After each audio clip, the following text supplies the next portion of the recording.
One of the most valuable lessons I've learned over the past decade in real estate is how essential it is to learn from the industry professionals. That's why I'm gathering professionals from across the country to share their experiences with you. This is a Gregerson's podcast, where experience and passion come together in the world of real estate. I'm Casey Gregerson, your host, and I'm very excited you're tuning into today's episode. As always, if you have questions for me or any of our guests, please reach out to me at casey@gregersonproperties.com. Now let's get started with today's podcast. Well, welcome in, guys. We got a special guest today, Christophe. It's hard. So Christophe is living in Fort Collins. He's been a real estate investor. We'll get into his story, but specifically we want to dive into utilizing self-directed IRAs. A lot of people have probably heard about you being able to use your self-directed IRA to invest in real estate, but probably a lot of people actually haven't implemented it or actually know where to start on it. So I'm really excited to dive into the nuts and bolts of that and kind of your best practices, Christophe. But yeah, let's start off with kind of your background.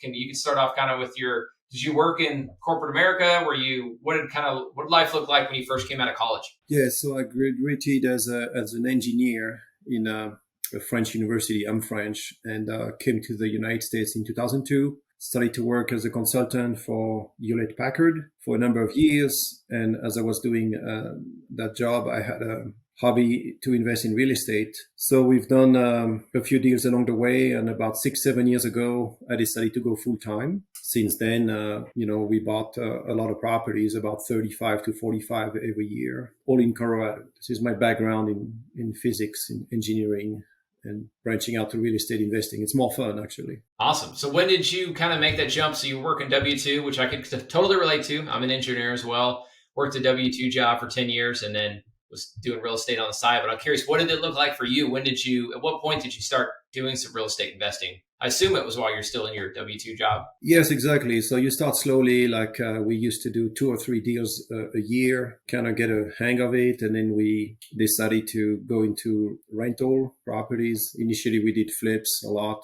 And at some point, it became to a decision where you have to see if it's worth it having a W-2 job that pays a few bills but doesn't really get you anywhere compared to real estate, where you can really grow your portfolio, your assets, your net worth significantly faster than having a full-time job. So I remember one time I was looking at my net worth, and the 20 rental property we had increased the value by $1 million a year just with appreciation. And I look at my W-2 salary in comparison to $1 million net worth increase. It was just not making sense to continue working for somebody else anymore. Wow. Okay. So I'm going to repeat that. So you said you had grown and accumulated enough assets that the appreciation alone was gaining you $1 million a year. That's phenomenal. How many properties did that, and how long did it take you to kind of get to that, build that portfolio?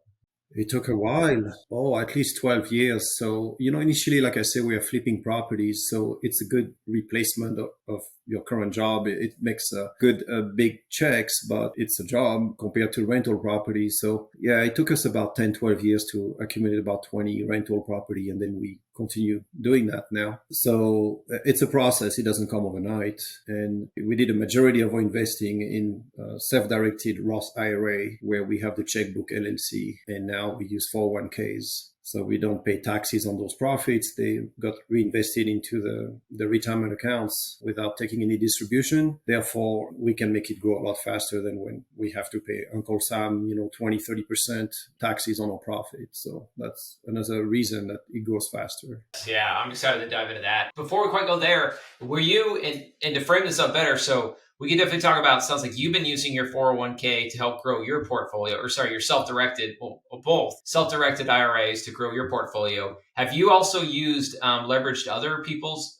self-directed IRAs to invest in your deals or partner? Have you done any of that? I never partner with anybody else's 401k or IRAs. We only use our own. So initially we used the little money we have in it as earnest money. And then we did some wholesale in order to grow, because you can only contribute so much per year into those retirement accounts. So it doesn't go that fast. But having the ability to use solely the 401k or the IRA and the money taken from there as a down payment, and then you wholesale. So you can make 20, 30K very quickly. And ultimately we use it to partner with other investors, but it was their own money. It wasn't any type of IRAs or 401ks. Not so many people do that, frankly. It's pretty rare to have investors using IRAs and 401ks. They just unfortunately don't know the benefit of it. And that's a shame because it's a huge tax advantage that may or may not go away at some point. They always talk about getting rid of those tax advantages from those accounts. So we have to use it now as we can. That may very well disappear in the future. Yes. And talk more about that, Christophe, like why it is so rare, you think, that people are using self-directed IRAs.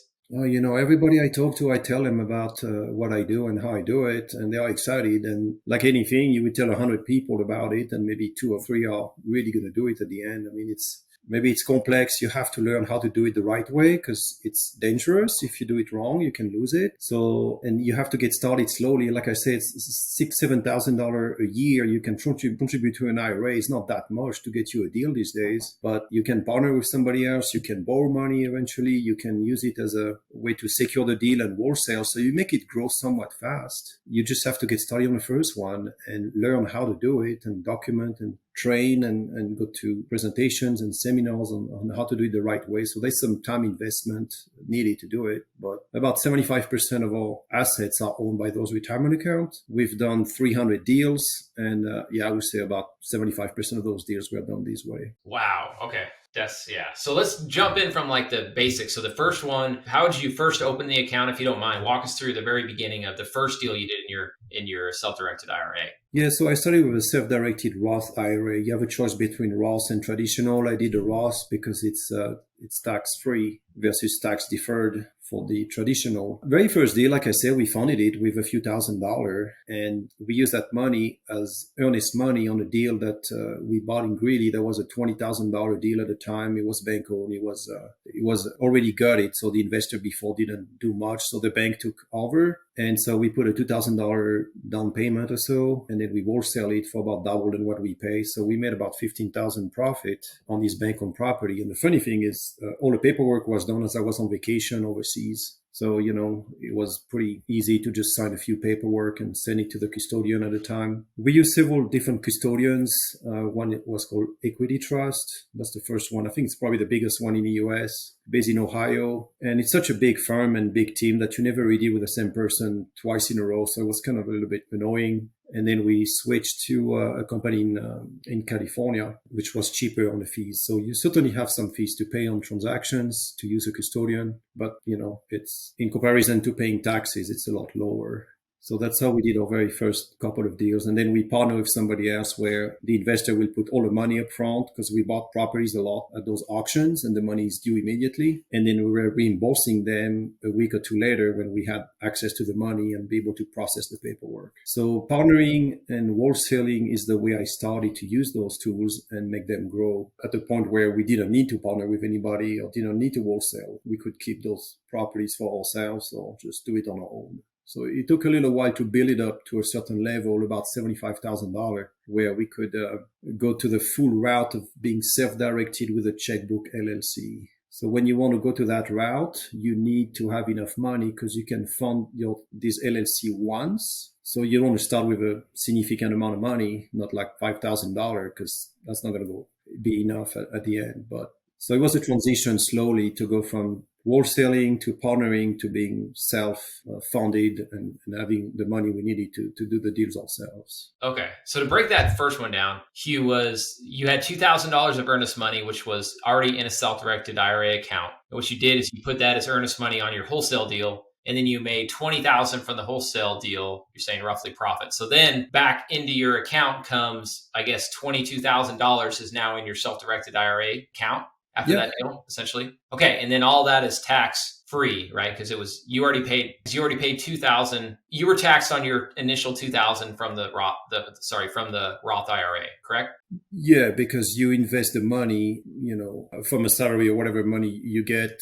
So it has been taxed already before. So now your money in your pocket, you do whatever you want. And one of the things you do is invest in these IRAs. So yes, that's the way to do that. Perfect. So then you basically have 22,000 in there, and now you're ready to roll that 20. So now you could go potentially invest 22,000 on a property. I know you can't buy a property for 22,000, but say you could go buy a heavily discounted property for 22,000, flip that for 40 or something, then that's basically how you continue to grow it. That's exactly it. You start small, you find a deal that doesn't require that much money. And usually those wholesale deals, you tied up the contract and then you assign it to somebody else to do double close. All the paperwork was signed by my custodian. I couldn't really sign anything. So the title company sent them all the paperwork. They sign everything. They fax it back to the title company. The money never touched my account. It goes directly, personal account. It goes to the IRA, to the title company and back to the IRA. So I never really received the money in my pocket at all, right? It's straight to the IRA. So you don't commingle anything. And there are certain rules that you cannot do any type of work yourself on the property. So, you cannot change a light bulb or paint a door or anything like that. So it has to be, you cannot contribute your time on the property because there will be additional contribution to the IRA. So that's how the IRA sees it. So you have to know those kind of limitations. But in our case, it was just a set of paperwork. And then you make it grow, from 2K to 20 to 40 to 75. And when you have a certain amount, you can just do the deals on your own. So that's really the snowball effect. But once again, everything is tax free. IRS, what it is, it's worse. But you don't file any of the complex tax returns or anything like that. It's just telling the IRS what it is. Yeah, that makes sense. Okay, so just wrapping my head around it too. So you got into the rules. So let's say say you had gotten your IRA up to 75,000 and you wanted to go do a flip and you paid cash. Let's say again, bought it for 50,000, pay the contractor 75. Sorry, paid him 25,000. So we're all in at 75, used all of Roth IRA money or self-directed Roth. So then at that point, if you go sell that house for 150, basically now you got 150 in your Roth IRA, and you're following all the rules that way, right? Because you managed it, you managed the flip. Completely. Your example is straight on, and this is exactly how we do it. You find somebody to, take care of all the repairs and things like that. You have the custodian putting together all the forms and paying the contractors directly. At the time. So you have like a little online form where you say, pay this person that much money. And they sometimes want to verify if it's a big amount. It's like, okay, are you sure? Is it fine? But usually it's straightforward. Those are not that big of an amount, really. And they send a check directly to the contractor. And when you go to closing, everything is in the name of your IRA, and the custodian will sign all of this paperwork, and the money goes back directly to your IRA account. So you're here to organize the pieces, but obviously you don't touch a hammer, you don't write the checks, or things like that. So there's a third-party company doing that for you. Very interesting. Okay, so now to put this in perspective for people, that same flip, if you were to go wholesale a deal that you got under contract and you double closed, and then you were to do, well, let's just talk about that one first. Say you made $20,000 profit. Yeah, that's going to be taxed at normal rates, basically self-income, right? If you were to do a wholesale deal. Yeah. In general. Okay. Not diving into someone's specific tax situation, but in general, they're going to pay normal taxes on that. But instead in this situation, you paid no taxes on it. And then as you continue to do it, now you went and did a flip in the same situation. If you go buy a house for 75,000 or buy it for 50, put 25 into it, all into 75 and sell it for 150, that 75,000 of profit is going to be taxed. But again, what Christophe is saying is if he's continued to roll it in and he's not paying taxes at any point in that, right? And when would you pay taxes down the road, Christophe? Ever? You never pay taxes on a Roth IRA. That's very a beautiful thing. Now, if I were to take money now that I'm less than 59 and a half year old, I will pay some early distribution type of taxes and penalties because I'm not old enough. But if I wait the 59 and a half and I start taking distributions, it's completely tax-free. It's a beautiful tool. It's really amazing. And that's why they want to take it away. I mean, there are so many discussions with every electoral time. They're like, well, it's too good to be true, So you have to start now, and it should be grandfathered for the future if, let's say, they change the rules and things like that, because that type of things may really well go away. So let's take advantage now. But imagine how quickly you can build a portfolio without having to pay those, short-term capital gain, 25-30% taxes every time you sell something. That's significantly faster to do it this way. Disadvantage, frankly, is, we cannot touch the money. So we want to go on vacation. Well, that's not money we can access, except if we do the early distribution and pay the penalties. So you have to do a balance. I don't think you can do every single thing in real estate with your IRA or 401k because you still need money to pay your bills and have fun.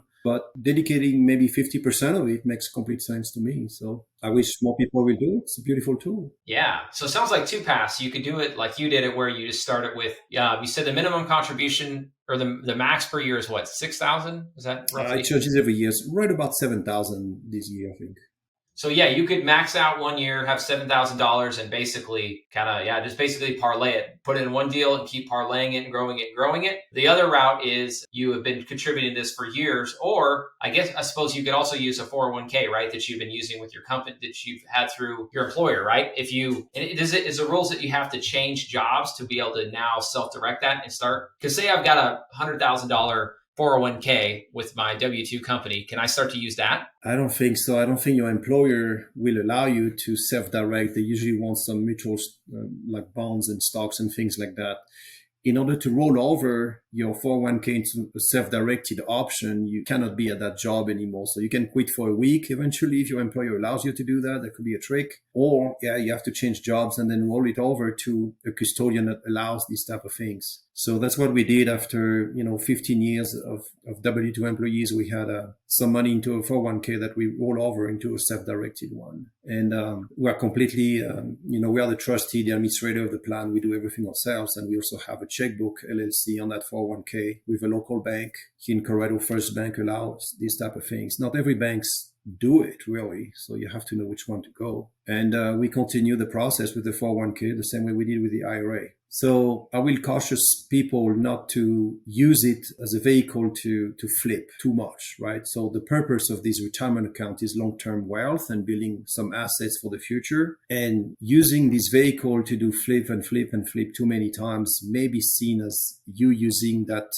retirement account as a way to operate a business, which is not so much what the IRS really want. So building long-term wealth with real estate rentals is really the best way to go. So that's where we have our rental properties now. The majority of our rental properties are owned with IRAs and 401ks currently. That's what we use it for. Got it. That's a really good point, Christophe, because if you're continuing to use it to flip, you're kind of really living in the gray area, but you've got to build it up somehow. So you're telling us the best ways to build it is to do some wholesaling and some flipping to start out to grow it. That's option A. Option B is you have a 401k from another company, or maybe you left your company and then you could change it then, right? After you leave your company or leave your W-2 job, you could then decide to have it self-directed. And if you've built up a good portfolio or just a good balance, you could start to do that in rentals, right? Because the challenge is owning rentals can be very capital intensive, right? Is there any other kind of tips you would give us to being able to, and how you really started to build your portfolio into it? I mean, you've talked quite a bit about how you basically parlayed it, but what advice would you give somebody that maybe isn't able to parlay, doesn't know how to wholesale, doesn't know how to flip, but wants to buy rental properties and they've got maybe a couple $100,000 that can be self-directed? Is that how you would advise them to move forward? Well, yeah, I mean, real estate is so much more expensive now than what it was 15 years ago. So $200,000 won't get you that far in Colorado anymore. There are also vehicles, like we invest a lot in tax liens. I see a lot of IRAs and 401ks owners investing in this vehicle. It's pretty cheap, for like $2,000 or $3,000, you can get a tax lien, and maybe for $100,000, you get whatever 50 tax liens. So that's a good way to make some money, I think, and make it grow also with like a capital that is not enough to get rental property. Partnering is a good thing. You should not partner with your bloodline, like your parents or your kids, because it's disqualified and prohibited transactions. But you can partner with a friend or some, other investors and do a 50-50. I mean, why not? So when you do such things, every expense or income has to be split the exact same way as the ownership and the initial capital. So you have to keep track of how it's done. I mean, wholesaling is where usually investors start with low capital. They kind of bird dog and find a deal and assign it to somebody else. How we did a few of those, especially with the IRAs, because that's all the money we had. I didn't know much about tax lien at the time, but I certainly invest in tax liens with this 50K, 75K you have there. That's enough to get started and be involved in real estate and controlling the type of investments you do. It's a big thing. I mean, there are certain investments you cannot do, like life insurance or collectibles or art or things like that with IRAs and stuff. But the majority of things are allowed. You can get precious metal as long as you don't keep it inside your own vault. You have a third-party person keeping track of these gold and silver, but you can do it this way too. So if you don't have that much capital to begin with and you don't know how to wholesale, and I mean, you're going to have to learn something somewhere. I mean, you don't know today, but you may know in 6 months. So, I mean, taxing is an easy way to get in. There are probably some options and things like that, but I don't know much about it. So. Yeah, no, that's good. And so let's dive into too how it would look like to partner, or how someone else could use their self-directed 401k to invest with somebody else who maybe has the knowledge and knows how to flip or knows how to manage rental property. So how would that work for, again, let's use the example, a high W-2 earner decides to leave his job, and he's had a 401k with this company for several years. Maybe he's been there for 10 years and he's built up a really nice 401k. Let's say it's 500,000 for easy numbers. He leaves. He decides at that point he is able to self-direct his retirement account. So he could go partner with someone else to go buy real estate. I mean, obviously he can go buy the property himself, right? He could go take out a loan and go and create his own self-directed IRA and manage it himself. Or let's talk about the option of him partnering with somebody else who maybe has the experience in real estate. What would that look like? And what would it look like for the partner too? Does he have to he couldn't distribute to himself until he was 59? Just a couple of random questions here. Yeah, that's really, the beautiful thing about a partnership. It can be done in any ways, shape or form that you want, as long as the two people agree on how to do it. So, when you do a partnership, you have to identify who is going to bring the money. Is it, the 50-50, which is easiest? Who is going to bring the experience, the deal, the time to repair it and things like that. And then, you can find investors at local real estate investment clubs, for example. That's how we found a lot of our partners or friends. And so you agree on what deal to buy and how to split everything, the profit and the losses. We do a simple joint venture agreement. It's 2 pages and it's, writing down who does what and who brings what to the table and how people are compensated. I mean, we like the 50-50. I think it's pretty straightforward. And then you draw the paperwork and you take ownership of the property as either 50-50 basis or, 75-25 based on whatever partners agree. And it's good to, we don't record it. Some people may want to record the agreement. It's really up to you. But if you have a good relationship with the investor, you shouldn't have to really record all of that stuff. I mean, you trust each other. And so you go into the deal, you each bring, let's say, 50% of the money to the title company, and then they record the deed with 2 owners on there. And when you sell, it's the same thing the other way. So it's split. The only thing, when you have an IRA involved, that it takes a bit more time to process paperwork. Things get lost along the way more than once. You can get it done eventually faster, paying a rush fee and so on, but it doesn't really help much. So you have to make sure that it's going to be maybe a longer time frame to close. Closing in 3 days, forget it. It's not going to happen. But 30 days seems more realistic. When you have IRAs, you have more paperwork, more verification. The custodian wants to see certain things and verify, especially when there's a partnership. They want to make sure you're not related by blood. So, but that's pretty straightforward. I mean, it's not any more complex or easier than having a partner outside any type of IRAs or 401ks. So, but it takes a bit of time. I mean, when I meet people who say, hey, I want to buy with my 401ks, I'm like, well, have you even started the rollover? Say, no, it's going to take 45 to 60 days. A rollover is not like a quick process. There's the current custodian, E-Trade or Fidelity or whoever that has to transfer the money to the new one, and they have to verify so many things and sell your stocks and stuff like that. So you have to be aware of those timing. It can take a bit longer than having just a regular bank or private lender or whoever. Also, what the owner of the 401k can do is simply lend the money from that 401k. It doesn't have to be, an owner of it. They can do a private loan at 10, 12%, whatever works. And we've done a number of those. And once again, the payment is sent to the custodian, not to the lender person itself, just the custodian, the intermediary. And that worked for us and that worked for them. So it's completely passive type of investment for the IRA owner, the lender there. So that works good too. That's what I wanted to dive into too, Christophe. I think that's a really cool way for people to be investors in real estate, not be active, not having to change light bulbs, manage tenants, and they can be a lender or manage a flip, right? So I'm going to walk through this to make sure I got it covered. So basically, somebody who has a self-directed IRA, and as you just stated, if you want to do this, it's not a 0 to 100 in 2 weeks. It's like, hey, plan 45 to 60 days, but make a plan. Say, hey, I want to invest in real estate as a lender. So that this person could, again, he gets prepared, gives himself 45 to 60 days. And then at that point, he would go and be a lender on the deal. So if, for example, we do this all the time as well. If we've identified a property we want to flip, but we want to use another lender's money and not go through a bank, we could go through somebody with a self-directed IRA. So the way we would do that is we would agree upon the terms and the interest rate.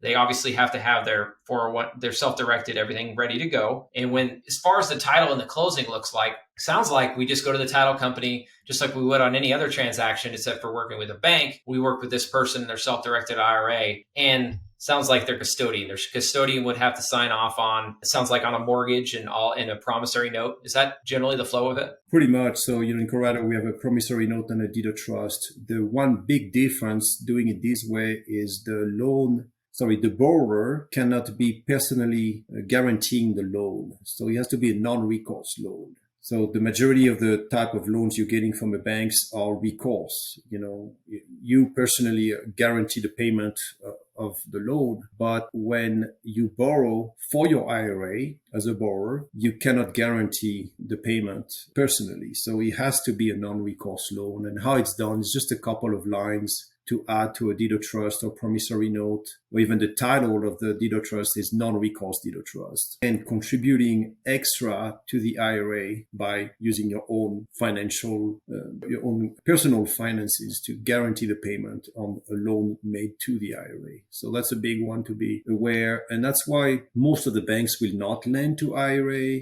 borrower because of that. So private lenders are okay. They look at the assets more than the strengths of the borrower. But banks look at the strengths of the borrower a lot, and whatever the assets in the IRA are is not enough. So we definitely have difficulties borrowing money from banks when the deal is in the IRA for these reasons. Some local banks will do it. I think First Bank is the biggest one that will do it, but they want a high equity, so very low loan to value, like 50-60% loan to value. You have to have a lot of stake, a lot of equity yourself for your IRA. So those are limitations, but private lenders are like, hey, we just care about the deal and making sure it's going to be fixed and paid and we sold within 6 months. So they are not as strict. They just need to be aware of the limitation and the non-recourse. So got it. So if I'm the investor and I want to buy a property, use somebody else's self-directed IRA funds, when we go to sign the promissory note and or the deed of trust, it's non-recourse, right? So I can't have a recourse or I can't have a personal guarantee as the borrower. Okay, makes sense. But I was also going to, I think you answered my question. I was going to ask, how do you make these private money lenders feel comfortable with that? But it sounds like it's based on the asset, right? They understand that, hey, we bought this asset at a discount and you are protected with a hard asset.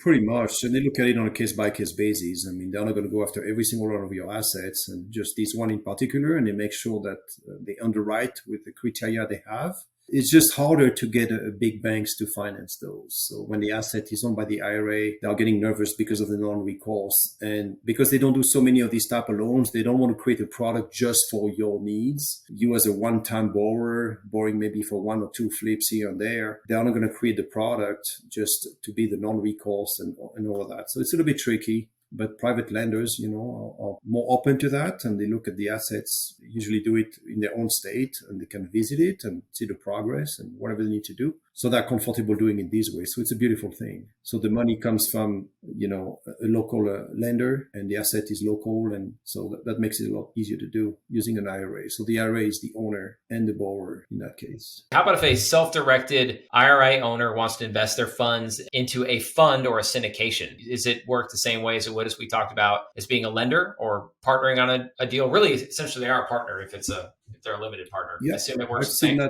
You're right. I've seen that being done where somebody wants to participate into a bigger deal, like let's say a multi-units. I see a lot of that, or commercial investment in general, but they only have 25,000, but they really like the deal and that's all they can really invest. So they will put together the syndication and private placement memorandum and gather money from so many different sources, and it's fully proved to be done using IRA money. So that could be another way to invest a little bit of money into a bigger deal. And because you own less than 50% of it anyway, and it's managed by the investor who puts it together. So that can be a very efficient way to invest and make your IRA grow within maybe 1 or 2 years, depending on the time frame they have to sell it or to refinance it or anything like that.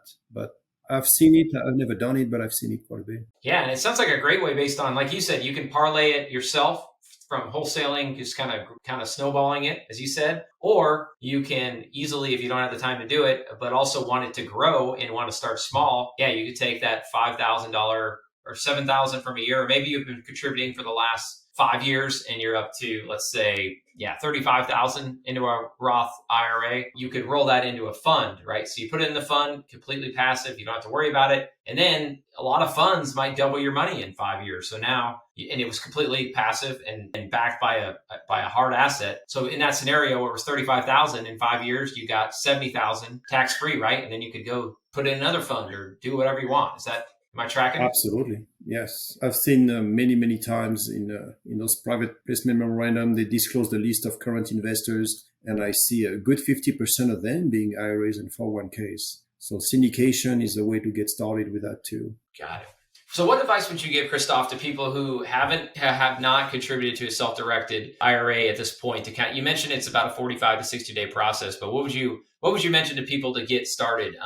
Places they can go. What would you recommend? Well, the way I got started is I read a book from Patrick Rice about IRA wealth or IRA investment type of things. So you can find on Amazon, you can read it in a day. Gives you the different approach on how to do it right. So get educated, meet local custodian. We only have one in Colorado, unfortunately, a New Direction IRA. They have seminars, they have presentations. You can meet their team and see, if it's something that they can put together and how quickly, and then talk to other investors who are doing it and see how the dynamics work, learn the rules, prohibited transactions, UBIT is one of them. You have a disqualified person, talk to eventually attorneys who've been dealing with IRAs and tell you exactly how to do and what to avoid and things like that. So get educated, and at some point you just have to make a jump. You have to start it.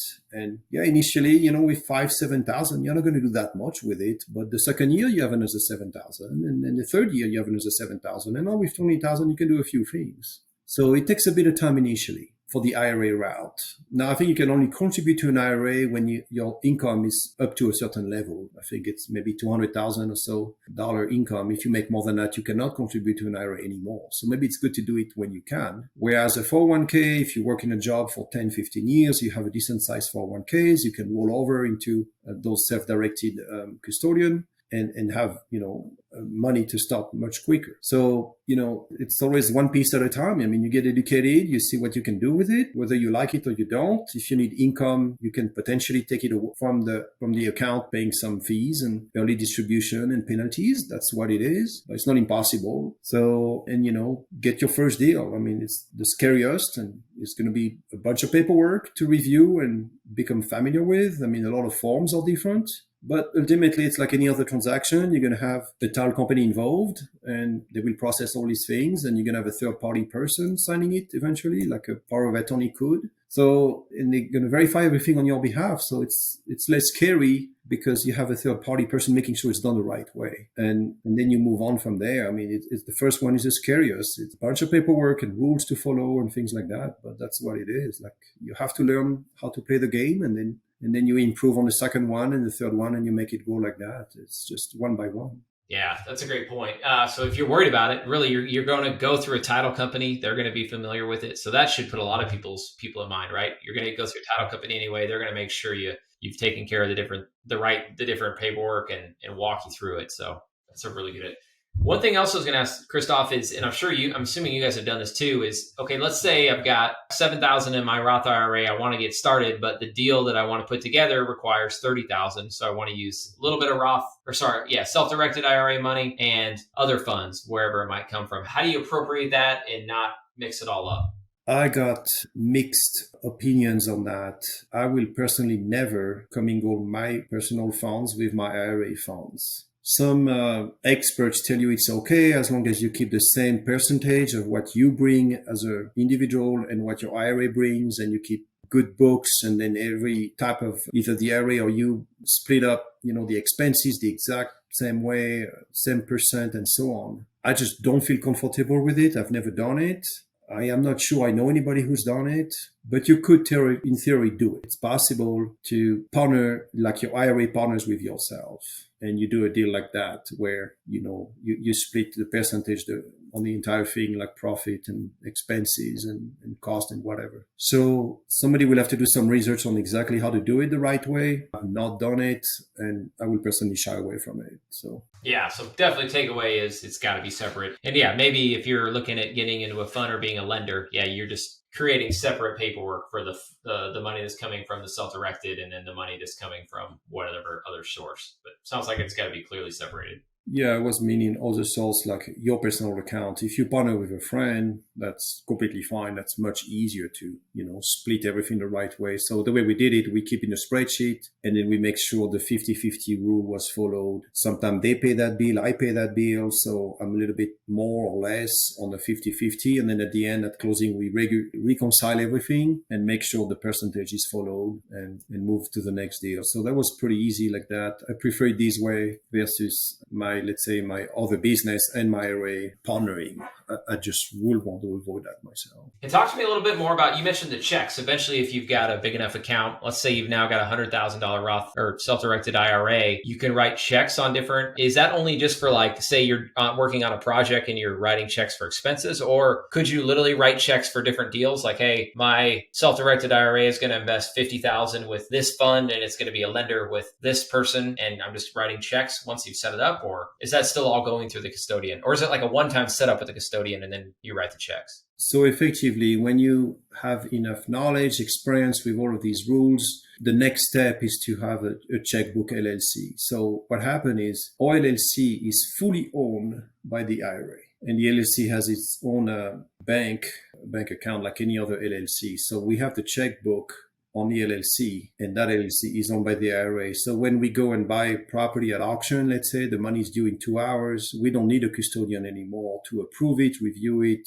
We don't have the time to do that. So we go ourselves to the bank, get the money. When we pay a contractor, we pay using that checkbook LLC directly. So the money is in the LLC, stays in the LLC, and once a year we have to provide a valuation to the IRS saying what is the LLC worth? What does it have? What kind of assets? Is it cash? Is it real estate? So we provide those numbers in a form, I forgot the name of it, the number. So the IRA owns the LLC and the LLC owns the assets. And then yes, we have access to the checkbook. I do not recommend that when you start. I would say do 10 deals with a custodian. So they review everything for you. They tell you what's going on and how to do it the right way. And when you're comfortable with it and you say, hey, I really figure out all these rules to stay out of trouble, then you get yourself an LLC and a checkbook associated with that LLC. So there is, when you access the money, it can be challenging and you want to do it the right way. So that's the way to do it. So you go with a custodian that controls everything and then you do it on your own. We still have a custodian, but all they want to know is once a year, what do you have going on? We don't contribute anything to the IRA or the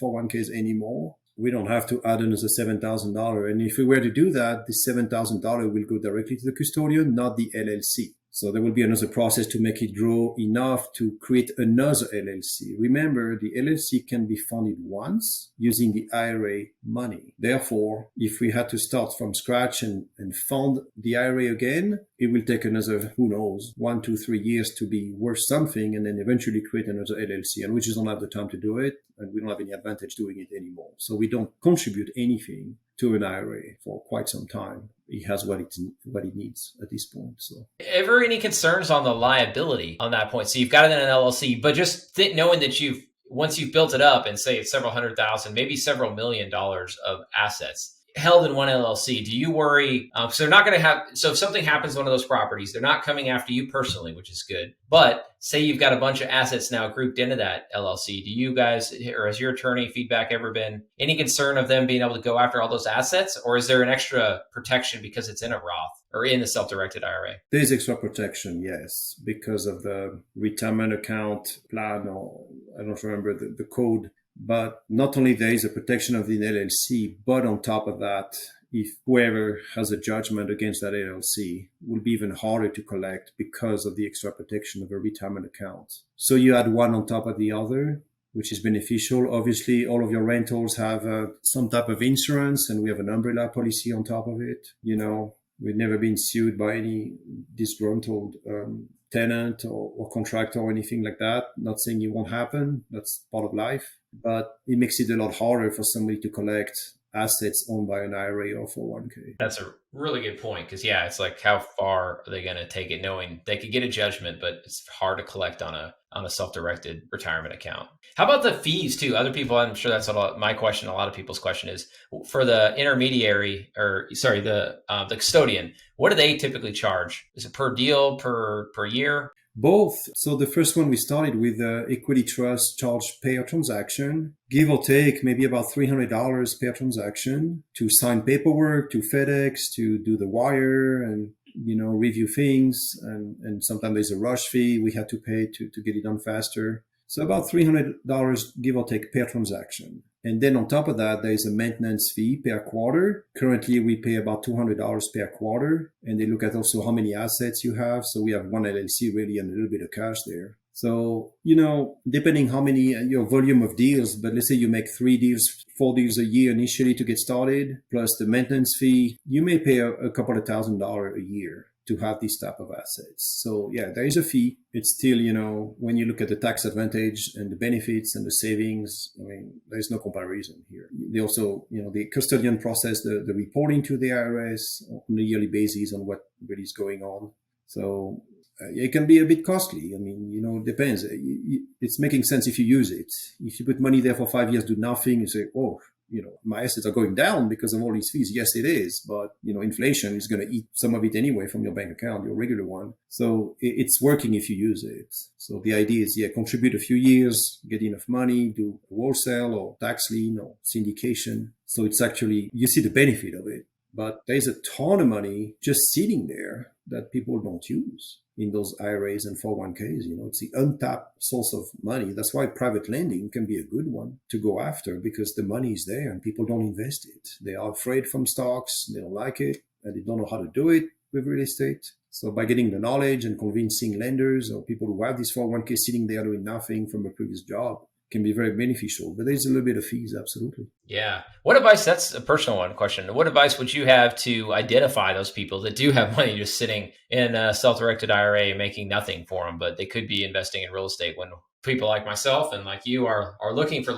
we're looking to deploy capital. What's the best way to connect and network with people like that? Finding private lenders. I mean, the easiest way is to find, so you go to local clubs and you see who's done a deal with it and you approach the same lenders. You can go to public records and you see who's done a deed of trust using a 401k in their name or the IRA. So the same people will lend over and over again. And you don't need 25 different private lenders, really. You just need like 2 or 3. So, I mean, in our community, we easily have access to 5, 7 private lenders that you find over and over in all the transactions and referrals and stuff like that. So you approach these people and they are familiar with the assets and how to secure it with a deed of trust. Yeah, I mean, you don't have to necessarily network in a country club and talk to 100 people to eventually find one. I mean, just find the ones who've done it already and say, hey, I have another deal coming up. You meet with them, see if it meets their criteria in terms of location, price range. You have enough experience doing it, how much money you're going to put on the table and so on. And those private lenders will say, hey, we're looking for these type of deals. And there are like 5 or 7 active ones. Just approach them. I wouldn't spend so much time trying to find new ones. It's extremely time consuming and you have to explain to them the process and it's just not worth it. Just look at the ones who are already doing it. And public records is the best way to find them because they already... Yeah, that's a good point. Just going through and searching on the title search of, deeds or mortgages that are recorded with IRA or 401k on it is probably a good place to start. And even custodians, do you think are they legally even allowed to make introductions or do they do like meetups to where you could get in front of people? I haven't found many of that. Now, maybe if the custodian put together a training to teach about certain things, you can go there and hope to find other members or clients of this custodian. They do some national events that, I would think some clients who have money and ready to invest will do that, but I don't think they're going to introduce you to that specific person who has $2 million to invest tomorrow. I don't think that will happen. I haven't really tried that. It could. Who knows? I mean, if you have a good relationship with them and they know what you're doing and they like your profile and your success, they can definitely refer you. It's something to try. I haven't really looked into that. Yeah, that's great. Great feedback. Well, cool. Well, Christophe, we can kind of start to wrap. What else would you share, though, with somebody who's thinking about getting started in using a self-directed IRA? Anything that you'd love to share that I haven't asked of you? I think I share most of it. I mean, you start small like anything, and then you build it up along the way and you learn and, you want to surround yourself with successful people who have done it.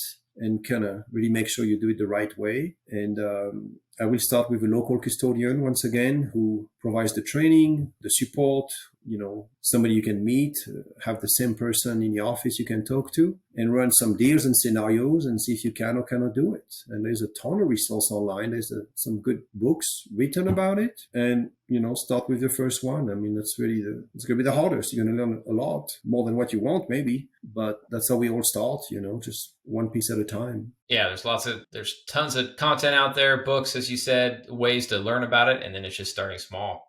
Well, last thing I'll ask you, Christophe, I kind of already painted or talked about it a little bit, but yeah, walk us through how much did you initially start and what is it with your self-directed IRA when you first started? How much did you contribute? And then I'd love to hear how much it's worth now and maybe even how much it's cash flow it's throwing off, if you're comfortable sharing that.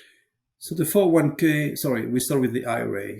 So it's the oldest one. I started it maybe in 2010 or so. I contributed, I would say, maybe 25,000, 30,000 overall, every year, 4 or 5 years in a row, the maximum contribution. So the IRA itself, well, we have currently 14 rentals in it, free and clear, and we are building 5 more that will have a loan on it. So that would be 19 rentals, give or take, maybe worth 400K each, maybe 450K, kind of depends which one. So if you round it up, maybe $10 million or so. And the IRA, and the 401K, we roll it over from a job. We got a little less than 300K when we started, and maybe worth more than 5 million today, something like that. Wow. And that's equity, right? That's not capturing any loans. That's like literally you've turned 300,000 into 5 million in how many years? Yeah, we avoid loans now as much as we can. So we could probably buy more, but if we decide to have more loans, but our approach is not to have loans and debt. We kind of started this way and it was a great tool. So we want to self-fund ourselves. So not many loans along the way anymore. Perfect. Well, if anybody hears that, that's what they should hear is, hey, through self-directed IRAs, you can take a small investment of 25,000 over roughly 12 to 13 years, turn it into $10 million, right? Granted, Christophe he's a savvy real estate investor, knows how to find good deals, but that just shows you the potential, and that $10 million is tax-free. And he can't pull on it. He's not going to be using it, but at this point, he doesn't really need to. But the beauty is, once he turns 59 and a half, he can start to draw on that, use it freely, again, completely tax-free. I can only imagine how much, if we ran the math on how much taxes you would be paying on that if you had not taken that strategy. So it's incredible. Cool. Well, anything else you want to add? No, you sum it up very well. Absolutely. That's the entire thing. Yeah. Great. Well, right on time, just under an hour. So yeah, this was good. I got a lot of, like I said, personally, I wanted to ask a lot of this and I think it'd be really cool to share with other people. So if you're comfortable, are you on Instagram or Facebook or any social or LinkedIn? Yeah, all of that. I don't use much of it, but I'm there. Okay, cool. I'll make sure I add you in a couple of those places and tag you. And if you're good with it, yeah, you comfortable sharing anything from here? That works. Thank you.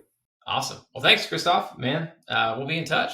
As you may have learned by tuning into this episode of Gregor Sense, the easiest way to make real estate investing hard is by going at it alone. So as you continue learning and seeking knowledge of the industry, I want to encourage you to build relationships with other professionals who are passionate about real estate. Whether that's an agent, a business owner, or a managing investor like myself, there are pros that want to see you succeed and are willing to help you by sharing their experience. You can always reach me by visiting CaseyGregerson.com and scheduling a call. I look forward to connecting with you and continuing to share my experience with you here on Gregor Sense Mobile. Until next time, I'm Casey Gregerson. Thanks for tuning in.